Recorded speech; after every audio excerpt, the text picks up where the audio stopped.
शाम के कारण मेरे और महादेव के युद्ध के कारण महादेव योग निद्रा में चले गए और उन्हें कुछ भी करके मुझे जगाना होगा। उन्हें धन्वंतरी का अमृत ही जगा सकता है। अब सोचा ये होना ही है तो साथ ही राधा को उसके कर्म का फल भी दिया जाए। क्यों? हाँ हाँ, वैसे भी राधा को साथ लिए बिना तुम्हें शांति कहाँ मिलती है? अब यदि शक्ति ही साथ ना हो तो शांति कहाँ से मिलेगी था? ठीक है, अब चलो, वहां वो तिलक समारोह तुम्हारे बिना रुका पड़ा है कान्हा। आओ चलो, शीघ्रता करो, आओ। आप वहां हैं तो मुझे किसी बात की चिंता नहीं है। आप वहां उपस्थित रहिए, मुझे अपने आराध्य के पास जाना ही होगा।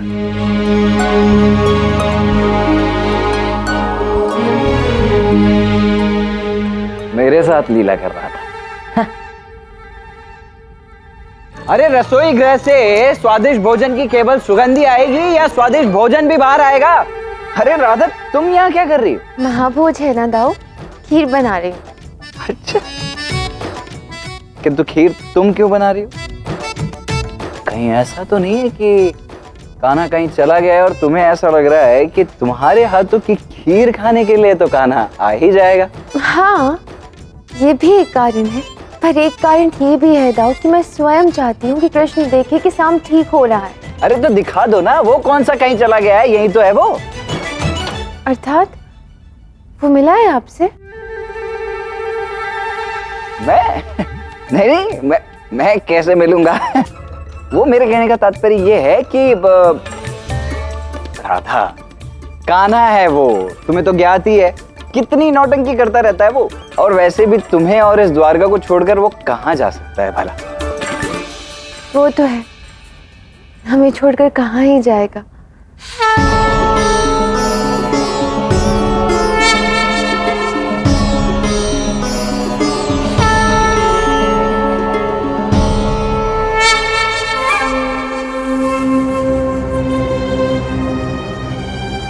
बानासुर जी, तिलक की विधि आरंभ कीजिए। पर पिताश्री कहाँ है? वो नहीं आ पाएंगे। आर्य बलराम ने कहा है कि मुहूर्त पर ही काम होना चाहिए।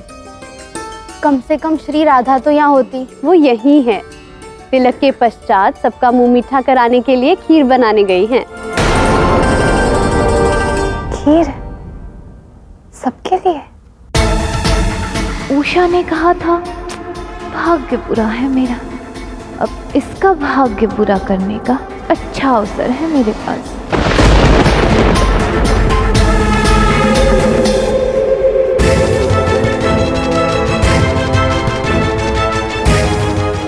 श्री राधा, आपको सब बुला रहे, आइए। सूखे मेवे और केसर लेके आना।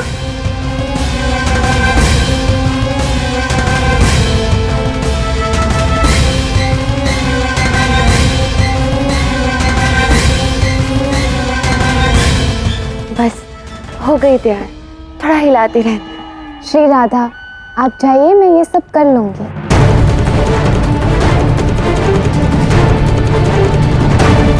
आप सब भी जाइए, मैं यहाँ पे सब देख लूंगी।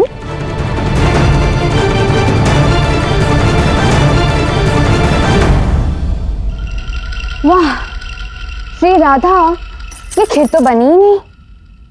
कोई बात नहीं, इसमें एक अंतिम सामग्री डालनी शेष है।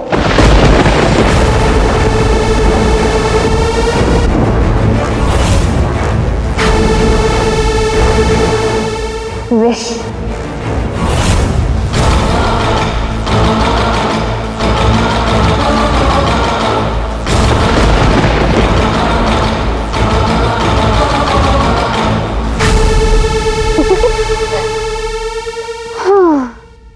श्री राधा, तुमने तो कहा था कि प्रारब्ध तुम्हारे हाथों में नहीं।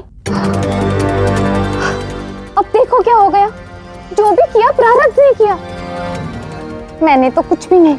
अब सारा दोष श्री राधा पे आएगा, क्योंकि खीर ही उसने बनाई है।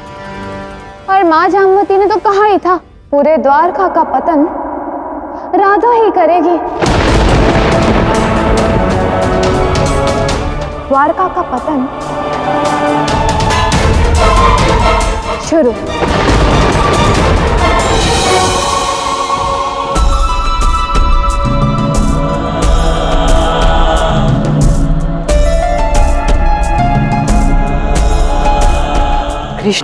जब से महादेव और आपका युद्ध हुआ है, महादेव योग निद्रा में ही है।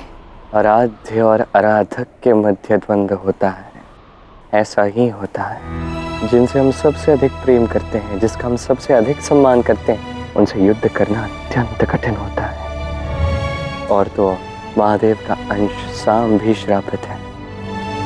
इस सब का प्रभाव महादेव पर पड़ रहा है। किंतु यदि महादेव ऐसे ही मूर्छित रहे तो संसार में तो प्रलय आ जाएगी। और इसलिए तो मैं आया मेरे आराध्य को जगाने। यदि आराध्य जगाएंगे तो भक्त तो जाग ही जाएंगे। किंतु ये कार्य मुझसे नहीं होगा, ये उनसे होगा जो सर्व आयुष के धनी है, धनवंतर, जिनका अमृत महादेव की निद्रा को हरेगा। पर वो कहाँ है? यही।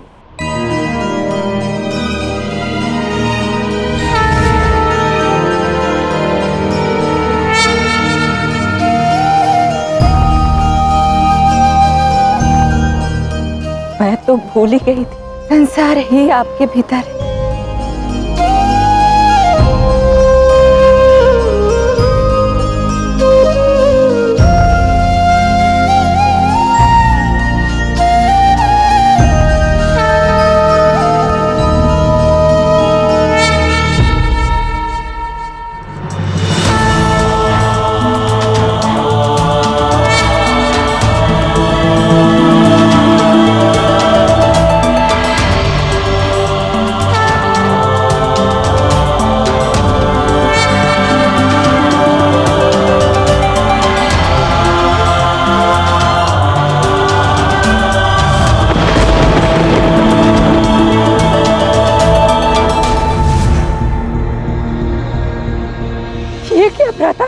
महादेव तो अमृत से भी नहीं उठे।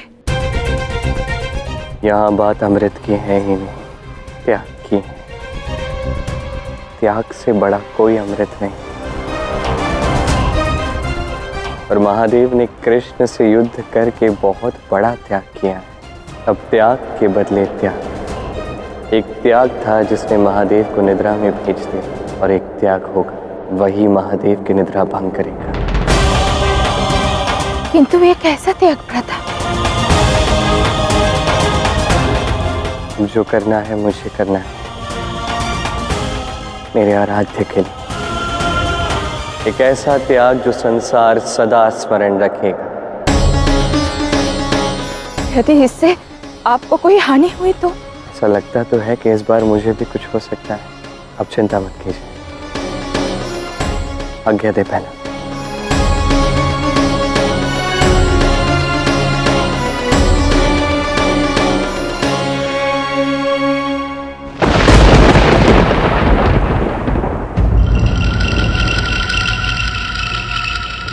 अब तिलक की विधि आरंभ कीजिए बानासुर जी। और कितनी प्रतीक्षा करवाओगे हमारे अनिरुद्ध को?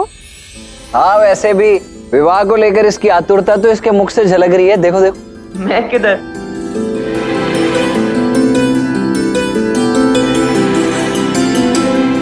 राधा, क्या हुआ?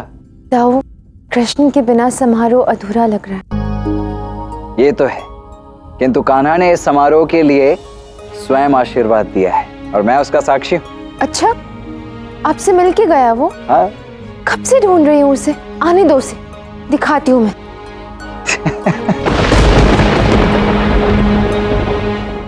मेरे बिना मेरे पौत्र का तिलक हो रहा है।